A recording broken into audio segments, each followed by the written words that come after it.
Who's your commander? Good luck. Equip. Move to combat. Resolves. Now, before you attack Does me, anyone have an answer? well played. Good game.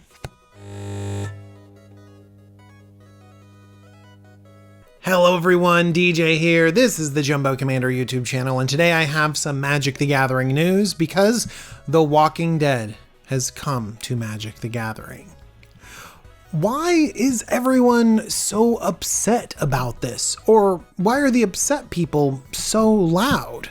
Let's talk about this crossover for The Walking Dead and Magic the Gathering, talk about Secret Lairs, and find out what it means to us as Commander players. Secret Lairs are special releases of cards sold directly by Wizards of the Coast.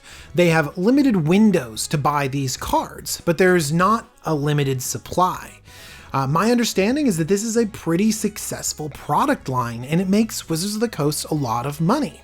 You can see here on the website for Secret Lair that there have been a lot of them. And the product has been out for less than a year, and we can already see 27 products being released in this way. So if you want cool looking cards, you can buy them. Does that make this the perfect drama-free way to sell cards? No, nothing is ever drama-free. I dislike aspects of the Secret Lair. It preys upon people's fear of missing out, FOMO, and that's just kind of a sleazy way, I think, to sell products. It really puts pressure on people who are responsible, not me, and budget out their hobbies. And when you have a Secret Lair just come down and you have to buy it right now, it puts a pressure on a lot of people where there honestly shouldn't be pressure. It's a card game, you know? I also think that local game stores are a key part of the Magic ecosystem, and the Secret Lair being sold directly through Wizards of the Coast kind of goes around them a little bit. Now, I'm not saying that they need to have a part of Secret Lair. Maybe local game stores would benefit the most by having access to products that get people to play in local game stores, like Jumpstart and Mystery Boosters, both of which I really want to play and can't. Maybe this is a conversation for another time. Needless to say, you don't necessarily need to go through local game stores all the time as long as you're properly supporting them. Same thing goes with the fear of missing out, this FOMO. I feel like it's reaching the point where literally every company does it. Limited time offer, get it now. That we're almost immune to it a little bit. And so it might just be the price of doing business in this world. So is there something inherently wrong with Wizards of the Coast just selling cards? You know, a lot of people say that it's a cash grab. It's just a cash. Well, yeah, of course it's a cash grab. That's literally all big companies do, is try to grab all of your cash as efficiently and quickly as possible. I think Wizards of the Coast has been such a cool company for so long that we forget that deep down inside it has these motivations to suck all of our money out of us and into their business. Actually, when it comes to the structure of a product, I'm surprised people are so annoyed at Secret Lair, and people aren't annoyed at just the basic premise of booster packs. Like, these are loot boxes. They really are. Like, you are buying a chance at something really cool. You're gambling every time you open up a pack. And I'm not trashing on booster packs and gambling. Clearly people love it. They love it so much that now we have $100 booster packs. We have booster packs that are a little bit better for cracking open and not as good for draft. I mean, this is clearly something people want, and gambling can be fun, you know? But inherently, when I'm thinking about someone selling a product and you know what's going on and you know the price tag versus loot box gambling, I have a hard time. At its core, it feels a little bit bad. Wizards of the Coast uses artificially created scarcity to sell its randomized gambling product. Then later, uses those price points created by that scarcity and that gambling to then sell you those same cards, but for their market value. All the time while they're putting blinders on saying that they don't look at market value when Clearly they do. But ultimately, they're still providing us with a cool new product. It's definitely different and unique. They're not just printing the same cards and selling them to us at a later point. They're creating interesting art and cool ways of expanding the game. And so that is something, and I'm not offended by it. I buy Secret Lairs, and I, in general, like the product line. So enough about Secret Lair in general. What about this Secret Lair is making people pretty angry? Well, this Secret Lair is outside intellectual property, black bordered, mechanically unique cards. We're going to break that down into a bunch of different areas because I think that each one has a little point of contention where people don't feel 100% good about it. So I think the first thing we have to look at is the intellectual property, The Walking Dead by AMC. Not the comic book, but the show. I mean, the show was popular. It is popular? I honestly don't know, but here's the thing. I do know that this will sell. People will buy it. People have watched this show. And that's cool. Even though it's not my thing, it can be someone's thing. There are slippery slope arguments to be said. Cardboard Crack has an awesome comic about that. I'm going to put it up right here.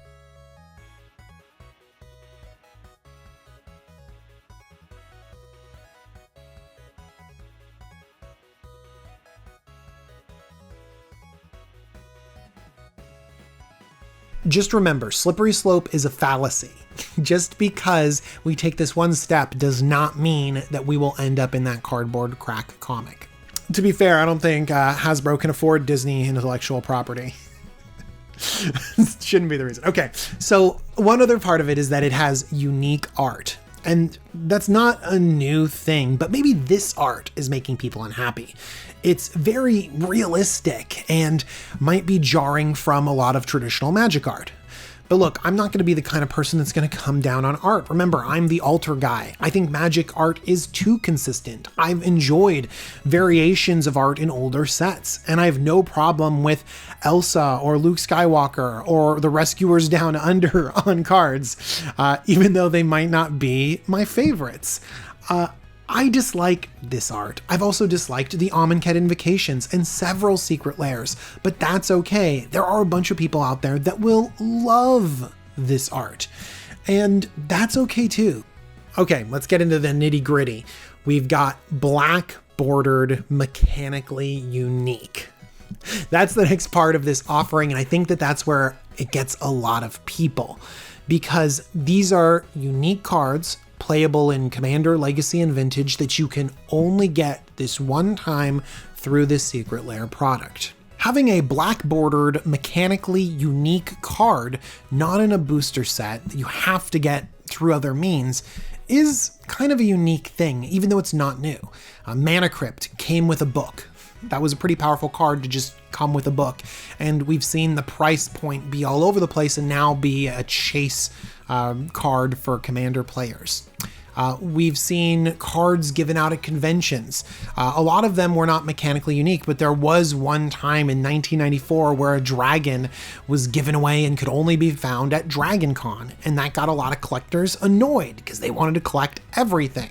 We can also see this kind of with buy a box promos. We've had a lot of them be mechanically unique, different cards that were tied to buying an entire booster box. This started with Firesong and Sunspeaker in Dominaria, and people were annoyed.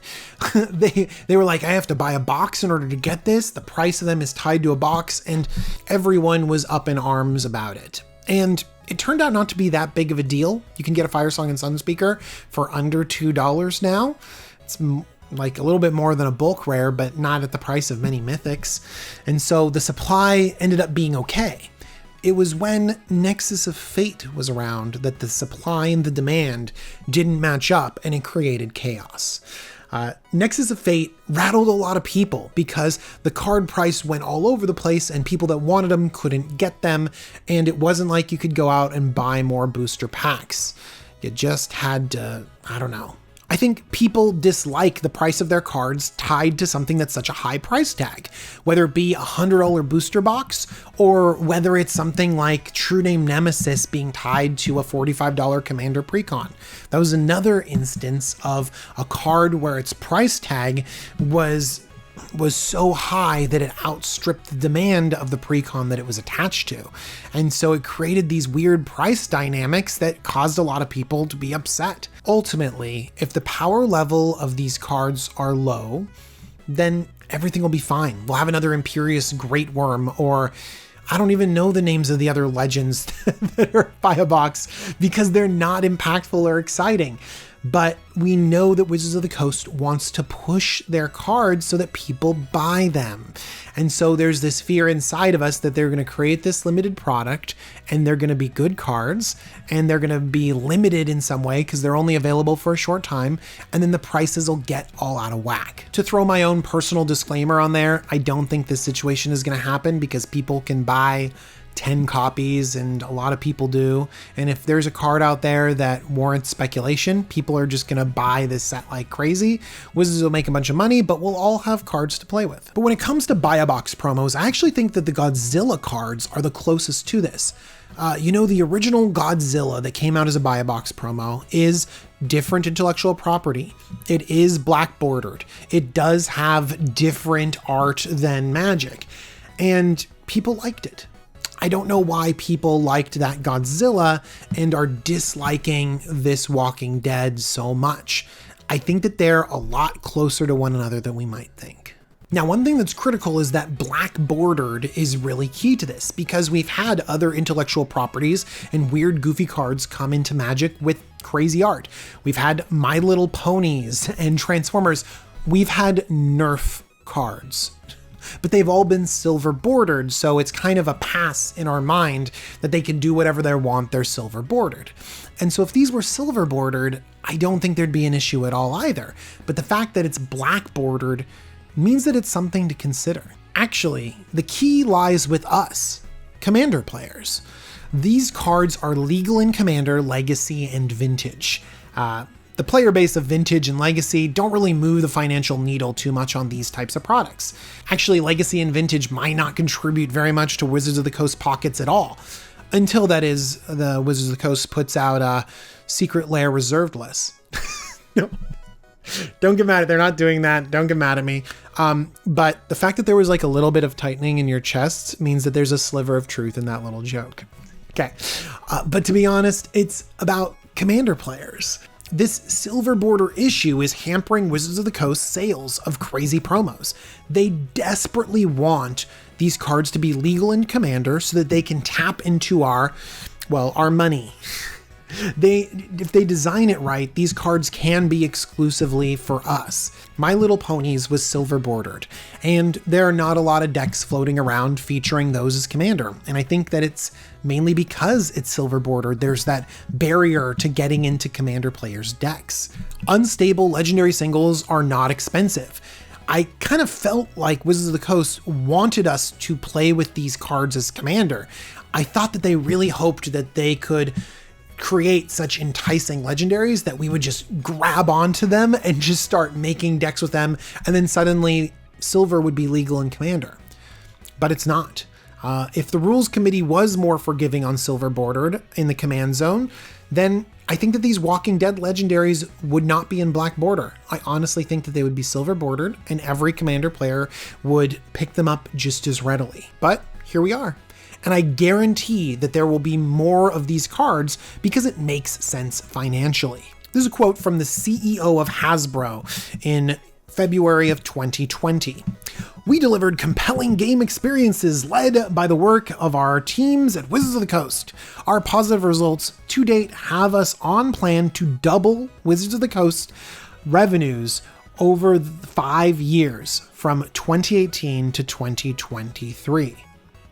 There is a push within the company to make more money, to double the profitability. That's a big push. I think we can see it right here.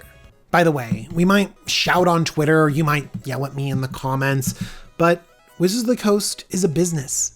They're here to make money, and when something sells, they're going to keep doing it. This product will sell. So in summary, I'm not calling for the destruction of Wizards over this.